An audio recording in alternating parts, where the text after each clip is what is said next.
श्रापित शीशा। विशाल, अंदर लाओ, थोड़ा सा और अंदर। हाँ हाँ, बस बस हो गया। अब खोलो इसे, सारा सामान निकालना भी तो है। सरदार जी ट्रक का मालिक, और तेनू कलेक्टर नाल फोन करवावा। जल्दी सामान नू अनलोड कर पुत्ते दे पुत्र। उसका नौकर ट्रक से सामान उतार कर विशाल के नए घर में शिफ्ट करने लगता है। विशाल, अरे अब तो खुश हो ना, कैसा लगा नया घर? ये सब एंटीक सामान है, खुश तो हो ना तुम? रिया, बहुत हो गई तुम्हारी बदमाशी, अब बाहर जाओ और खाने का सामान लेकर आओ, वरना तुम्हारे प्रोफेसर को भूखा ही वापस जाना पड़ेगा। विशाल, अरे मैं तो भूल ही गया, आज प्रोफेसर आने वाले हैं, मैं अभी मार्केट से सारा सामान लेकर आता हूँ। विशाल के जाने के बाद रिया भी सीधे नहाने के लिए चली गई। रिया जब नहाकर वापस आई तो श्रृंगार के लिए उसने अपने शीशे से कपड़ा हटाया और उसके सामने बैठकर बड़े ही प्यार से संवरने लगी। रिया अभी श्रृंगार कर ही रही थी कि अचानक उसने देखा कि उसका प्रतिबिंब शीशे के अंदर से हाथ में खाना उसे ही देने आ रहा है। हाथ में खाना देख रिया ने सबसे पहले अपने आसपास देखा, लेकिन आसपास कोई नहीं था। फिर जब वो शीशे के पास गई तो शीशे में से 2 हाथ बाहर निकले और रिया को खाना देने लगे। इतने में विशाल आ जाता है। विशाल, कब से बेल बजा रहा हूँ, देखो ना मेरे साथ कौन आया है, मेरे प्रोफेसर मिस्टर अतुल। रिया, आ जाइए, मैं वापस आ गई हूँ। रिया की बात विशाल को समझ में नहीं आ रही थी, लेकिन जब वो प्रोफेसर के साथ घर के अंदर आया तो उसे यकीन ही नहीं हुआ कि ये घर उसी का है। प्रोफेसर, अरे वाह विशाल, तुमने तो अपने घर को महल ही बना दिया।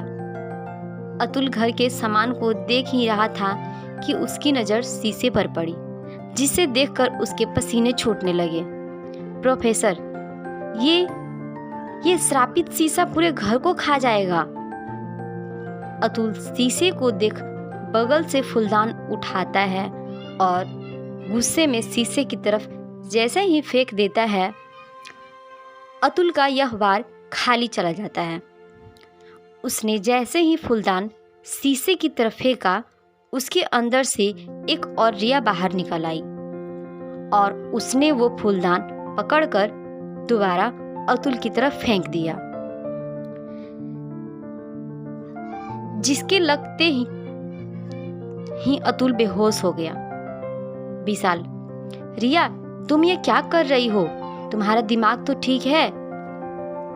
रिया, तुम्हारे सामने वो तुम्हारी पत्नी को मार रहा है, तुम हो कि खड़े खड़े बस तमाशा देख रहे हो? कैसे पति हो तुम?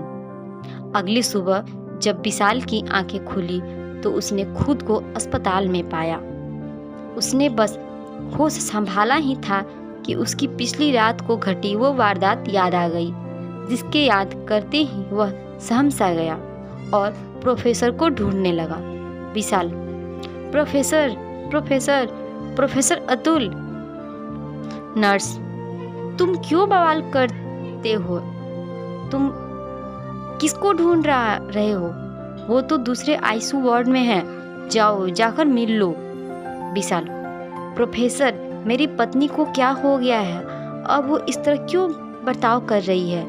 और मेरे जाने से पहले घर में इतना सामान तो नहीं था, फिर अचानक से वो झूमर, मूर्तियाँ, ये सब कहाँ से आ गए? प्रोफेसर, क्योंकि विशाल जो तुम्हारे घर में वो शीशा है वो श्रापित है। मिस्र की रानी का काला जादू शीशे में कैद है। जिस किसी शख्स की परछाई उस शीशे पर पड़ती है, उसकी परछाई उस शीशे में हमेशा के लिए कैद हो जाती है और वो मिस्र की रानी उसकी परछाई से कुछ भी करवा सकती है। विशाल, तो क्या मेरी पत्नी की परछाई उस मिस्र की रानी ने शीशे में कैद कर ली है? प्रोफेसर, मगर जिस किताब में मैंने इसे पढ़ा था उसमें इसका तोड़ भी लिखा था। अगर तुम अपनी पत्नी की परछाई को श्राप से मुक्त कराना चाहते हो तो तुम्हें उसको तोड़ना ही होगा, वो भी जल्द से जल्द, क्योंकि बिना परछाई के तुम्हारी पत्नी ज्यादा दिन जिंदा नहीं रह सकती। विशाल, मगर कोशिश तो आपने भी करी थी और इसलिए तो आप यहाँ पर इस आईसीयू में पड़े हैं। विशाल घर आया तो उसने देखा कि रिया आराम से बिस्तर पर सो रही है। उसका फायदा उठाते हुए विशाल ने श्रापित शीशे को पहले बड़े कपड़े से ढका, फिर उस पर श्रापित शीशे को एक बड़े शीशे के सामने खड़ा कर दिया। विशाल शैतान, तुमने मेरी पत्नी की परछाई को कैद किया है। मैं कहता हूँ मेरी पत्नी की परछाई को आजाद कर दो, वरना मैं ये शीशा तोड़कर तुझे और तेरी ताकत को हमेशा हमेशा के लिए खत्म कर दूंगा, समझे? शीशा, डरता क्यों है? अरे हिम्मत है तो सामने आकर बात कर। कसम से मैं तेरी पत्नी की परछाई को तुरंत आजाद कर दूंगी। विशाल, बड़ा शौक है ना तुझे दूसरों की परछाई चुराने का? ले अब अपनी परछाई चुरा कर दिखा। शीशा, हटाओ इस शीशे को मेरे सामने से, मैं कहती हूँ हटाओ इसे, मुझे दर्द हो रहा है। मैं कभी बहुत ज़्यादा खूबसूरत हुआ करती थी, लेकिन श्राप के कारण आज मुझसे मेरा ही चेहरा देखा नहीं जा रहा। विशाल, मैं तुम्हारे हाथ जोड़ती हूँ, इस शीशे को मेरे सामने से हटा दो। विशाल, मैं ये शीशा सिर्फ तभी हटाऊंगा जब तुम मेरी पत्नी रिया की परछाई को उसे वापस करोगी। शीशा, विशाल, मैं तुम्हारी बात मानने के लिए तैयार हूँ। लो मैं तुम्हारी पत्नी की परछाई वापस कर दी, अब जल्दी हटाओ। विशाल, तूने लोगों को बहुत परेशान किया है ना, उन्हें बहुत तकलीफ दी है, अब उन सब का हिसाब चुकाने का वक्त आ गया है। शीशा, विशाल जल्दी से शीशे को मेरे सामने से हटाओ। विशाल उस शीशे को नॉर्मल शीशे पर धक्के से फेंक देता है, जिससे दोनों शीशे एक दूसरे से टकराकर टूट जाते हैं और जमीन पर गिरे सभी टुकड़ों से काली रोशनी निकलने लगती है, जिसमें से अलग अलग लोगों की काली परछाई चीखते हुए बाहर आकर पूरे कमरे में उड़ने लगती है। विशाल ये सब देखकर पूरी तरह डर जाता है।